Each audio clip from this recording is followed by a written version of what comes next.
Bobby Shmurda, aka Ackquille Pollard, was one of the most popping rappers in 2014, releasing hot singles like Hot Nigga and Shmoney Dance. At the time of this recording, his music boasts over 730 million views on YouTube and 400 million plays on Spotify. But even with his newfound success at the peak of his career, Bobby and the rest of his boys were arrested by NYPD on multiple charges. Curious about what went down that led to these charges? Today at Scoop Live, we will be giving you an insight into the criminal life of Bobby Shmurda and how such a viral man fell so hard.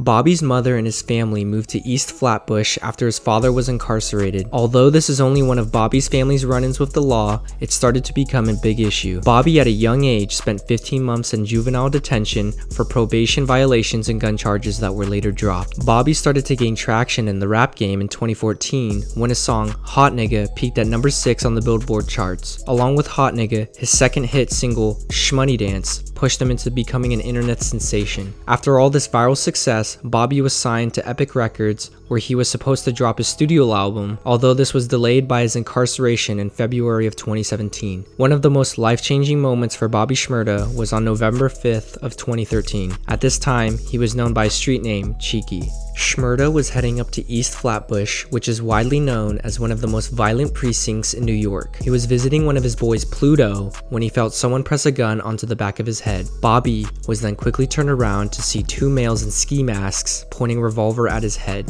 The men quickly began to press him, questioning where Pluto stayed. Bobby, before he could answer, hears the door to Pluto's house quickly open. He turns to see Pluto standing there seconds later. Shmurda watches the two men in ski masks shoot Pluto right in front of his eyes. They proceed to drag Bobby into the house with a gun to his head, yelling where Pluto had kept his stash. Bobby told them that he had no idea where the drugs were. The two men then yelled at Bobby and the rest of the people to get down on the ground, and if they moved, they would be killed. After ransacking the house, the two men left. Bobby and the others ran to the kitchen to find their boy Pluto dead.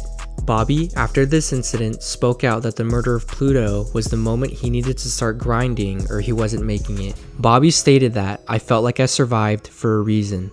2 months after Shmurda's life-changing incident, Bobby and his friend Rowdy had made enough songs for a mixtape, although they knew if they didn't start pushing their music, they would never get big. So the two started grinding on the streets, selling their mixtape for $5 a copy. They knew, however, that to see Bobby's music really pop off, they needed a broader internet exposure. This is when Bobby and his friend produced and released low-budget music videos for their two hit tracks, Hot Nigga and Shmoney Dance. These videos blew up and generated a lot of profit and recognition for the rapper.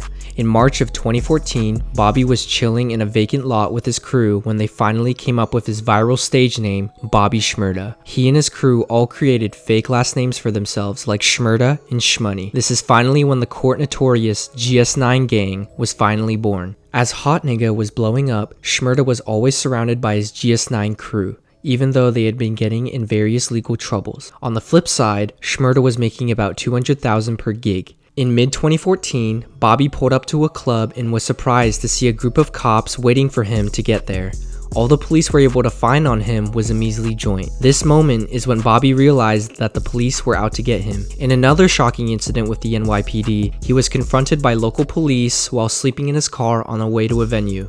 According to Bobby, "I was woke up to the barrel of a gun in my face." At this point, Bobby knew this endless lawful harassment was not going to stop. Although at this time, the GS9 gang was getting a lot of heat from law enforcement too. They had been reported to be involved in a shooting that had occurred in East Flatbush and another outside the Barclays Center in Brooklyn, along with 2 more in Miami. On the afternoon of June 3rd of 2014, while Bobby was posted with his girlfriend and friends, the police executed a search warrant with possible drug use as the probable cause. When the police entered, they saw Bobby inside with a gun and joint in hand. The police then proceeded to take all of the people in the room into custody. The weird thing about this incident is Bobby's side of what happened. According to Bobby, he told the police that it was a prop gun, but they were unaware of Shmurda's rising fame and need for a prop gun. Bobby also stated that the cops came in and told them to line up on the wall. The police then searched the house but were only able to find a gun and told Bobby that they would be charging him with illegal possession of a firearm. The even stranger part about this story is that Bobby claimed that the police were never able to pull his DNA off of this firearm, and his lawyer argued that the search warrant was issued under false pretenses. There were also other errors with this case, like the fact that they were labeled as a drug gang even though there was a lack of drugs ever discovered by the police. The only evidence of illegal activities the authorities could find was through jail phone calls from Bobby and GS9. Although the authorities were never able to find drugs, they had tasked the special narcotics prosecutors with charging Bobby and his crew. This group is usually only used for international drug cartels, so the fact that this group was looking into Bobby's case was very suspicious. Even though Bobby was under so much heat, he never truly wanted to be in this industry. He cared more about his music than slanging drugs with his crew. On a phone call from one of Bobby's friends, he stated that, "All I want is positive things, bro.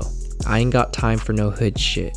I don't care no gang shit. I got record labels trying to sing me. I don't care about none of that shit but my music and money." It was starting to look like Bobby was going to make a turnaround and try to get his life together. But on December 17th of 2014, police arrested Shmurda and 14 others, including his brother. Police charged Shmurda with conspiracy to commit murder, reckless endangerment, along with drug and gun possession. He faced a maximum sentence of 8 to 25 years in prison. During Shmurda's jail time, he was involved in various gang-related fights between the Blood and Crips in prison. Between late June and early July of 2015, Bobby and his ex-girlfriend were caught trying to sneak a knife into jail. Bobby and his ex-girlfriend were both charged with 2 counts of promoting contraband, in addition to 1 count of criminal possession of a weapon in the 4th degree, which could result in an additional 7-year sentence. Shmurda started his time in Rikers Island, where he was misbehaving and had to be sent to solitary confinement in 2016. But in 2017, he was moved to Clinton Correctional Facility in upstate New York, where he would finish his sentence under protective custody. Shmurda had a parole hearing on August 18th of 2020. To no surprise, he was denied parole because of his previous behaviors in prison. Bobby's conditional release date was set to December 11th of 2020, after serving his full sentence by his parole board. After a review by the Department of Corrections, he was re-granted back his credits for good institutional behavior, which allowed him to reset his release date to February 23rd of 2021. To finish out his sentence on parole until 2026. Shmurda did end up being released on February 23rd of 2021, where famous rapper Quavo picked him up from jail. Hopefully, Bobby focuses more on his music so we can truly see how successful he can be. Well, that's it guys, thank you for watching. If you liked the video, drop a like and subscribe. Stay tuned for more videos on Scoop Live.